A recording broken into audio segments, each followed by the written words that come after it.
Yeah. You know, something just, you reminded me of something that actually is, I haven't seen the result, and I think the person has gone absent without leave permanently, because I think once he started realizing what he's trying to do, this is somebody trying to translate this stuff back into Arabic. And that I thought, you know, then it's becoming, then now no circumskaki. So in a sense that now we're coming, because the person who's translating it back into Arabic obviously is very familiar with the work of Mahmoud Darwish. And when I say I pick up echoes, and I'm consciously, or at least I'm aware to some extent of, you know, something that perhaps I half understood and carried forward and transformed or made something else of, he would know the original, he would know where it comes from. And what the temptation must be in his case to then to put back the original. And would it still work? It's a young publisher, a young poet publisher in Algiers. We didn't get to meet him, unfortunately. I would have loved to introduce you to him. I think he was squeezed out of existence by the authorities. He was perhaps a little bit too independent. I haven't heard of this project since, but it would be.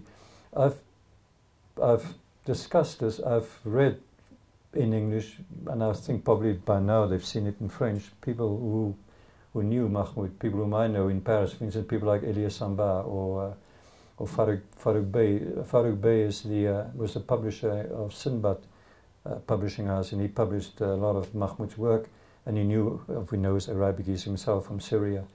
And of course, Elias Samba is a fellow Palestinian, and he translated him into French. They have been very gentle at looking very nonplussed when they see this. They know that it relates to Mahmoud, and I think they appreciate it, and I think they obviously respond to it, but it must be a very complicated thing for them to try and om het te verdisconteer as 'n vertaling. Ek is nie so seker nie. But I don't mind that. I don't mind that at all. I understand your writings, they're not a vertaling. You're actually writing stuff in the spirit of the original. Isn't that right? Yeah. It's not a translation, is it? No, of course it's not a translation. No, of course not. In fact, many of these poems, I mean, I mentioned that the first one, and then there are several others. As ek sê, skryf op Arabies, skryf op Palestijn, skryf op Afrikaans, of course there's something else happening there. I mean, Mahmoud het nie so gesê nie. At least I don't think so. He did write Arab, write Palestinian. He used to say, the world made of me an Arab, and the Arabs made of me a Palestinian. It's a kind of a secretion, the way I'm seen by other people. Yeah. This guy that you mentioned in Algeria, who wants to translate your writings around Dawood back into Arab, why does he want to do that? What does he hope to convey to Arab people? Why did I? What does he hope to convey? What does he see in your writing that he wants to convey to people in Arabic? Why did I want to convey to? What does he want to convey? Do you mean in general, or to this on this particular case? In this particular case, I think I had a long conversation with a man who was very close to him and is trying to revive the magazine that Mahmoud had started, and which was more or less run into the ground. It had been taken into another Arab language country. I think it was taken to Lebanon. And he was convinced, and he convinced me that Mahmoud was being misused, and I know that this is very much part of the conversation that we had, particularly in the last part of his life. You know, this concern that he had, that it is don't try and pare me down to one cause only, or don't try and pare me down to one particular message only. So in a sense, perhaps what I was trying to convey back is miskien ook 'n manier om te protesteer. Moenie hierdie man vereenvoudig tot net dit nie. Jy weet, dis miskien wat ek net maar genoem het, die voortdurende ontbinding van die eenvormige of die eenduidende betekenis. Ek dink dis tot 'n mate ook wat vertaling is. Dis 'n ontbinding van die oorspronklike.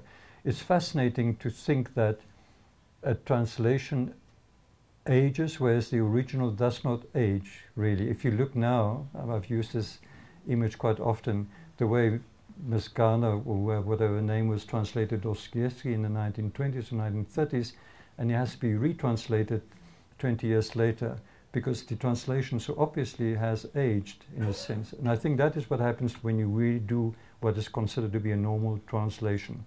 You're not aware of the fact, the extent to which you're bound by your own particular time of doing this translation. I didn't want to do that. I wanted to make it. Well, I didn't set out with that particular clear objectives in mind. It was just something that I felt very powerfully, that I wanted him to remain free somehow. I wanted the possibilities to remain up in the air. I wanted the possible interpretations to be multiple. Want dit is uiteindelik dink ek waaroor poësie gaan, of waaroor digtings gaan.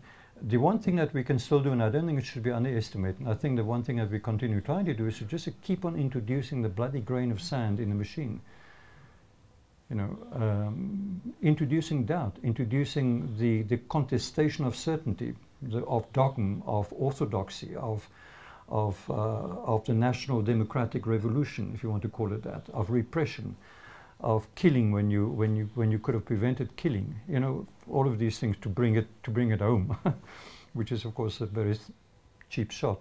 But I do think this is what Mahmoud Darwish was doing. This is certainly very much upfront in his thing. When he uses that line, let us not idolize a flag. A flag at best is something as a piece of cloth from which you can make a good shirt for a homeless person. Or a flag is the way we teach kids in a circus about the color, well, the colors of sadness and the colors of mourning, as it were. I think that's important. I think that's an important line. He literally had that. I mean, in a very last public conversation I had him, he was being asked, or he reminded people, if we're ever going to have a national emblem, let it be a donkey.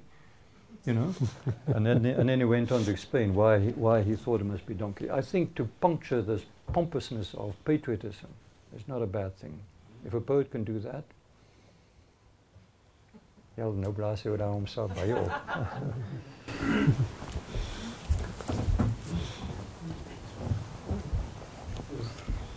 Ek wil net aanvul by hy skryf het al gesê vertaling is soos om die raanskoen te soen.